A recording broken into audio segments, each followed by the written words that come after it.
Hello guys, একদম ছোটখাটো একটা ভিডিওর মাধ্যমে আজকে দেখাবো কিভাবে 50 লাখ কয়েন আপনারা নেবেন।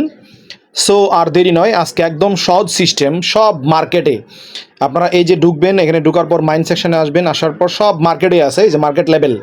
প্রথমে ক্লিক করলাম, ক্লিক করার পর আমরা ওই যে ফ্যান টোকেনটা নিব। ফ্যান টোকেন আমার খরচ হচ্ছিল 16 লাখ। আমি গো হেডে ক্লিক করলাম, একটা পেয়ে গেলাম। এটাতে আবার পিকচারে ক্লিক করলাম, 2 নম্বরটায় ক্লিক করব। 2 নম্বরে ক্লিক করে আমি চলে যাব হলো নিচে, নিচে যাব, নিচে নিচে নিচে একটু দাঁড়ান। এই যে যাও, যাও ক্লিক করব। ক্লিক করার পর পেয়ে গেলাম আরেকটা। দেন এই যে আরেকটা আছে, এই 3 নম্বরটা নিব। 3 নম্বরটাতে ক্লিক করব আমরা, সেটা হলো যে মিমি কয়েন। এটাতে আরেকটা নিলাম, আমার প্রায় 20 লাখের মতো খরচ হলো। আমি পেয়ে গেলাম 50 লাখ। ওকে, গুড বাই এভরিবডি। আমি লিঙ্কটাও দিয়ে দিচ্ছি, যাদের খুলতে মন চায় তারা খুলে নেবেন, কারণ জুলাই মাসের পর্যন্ত এটা চলবে। ভালো থাকবেন সবাই।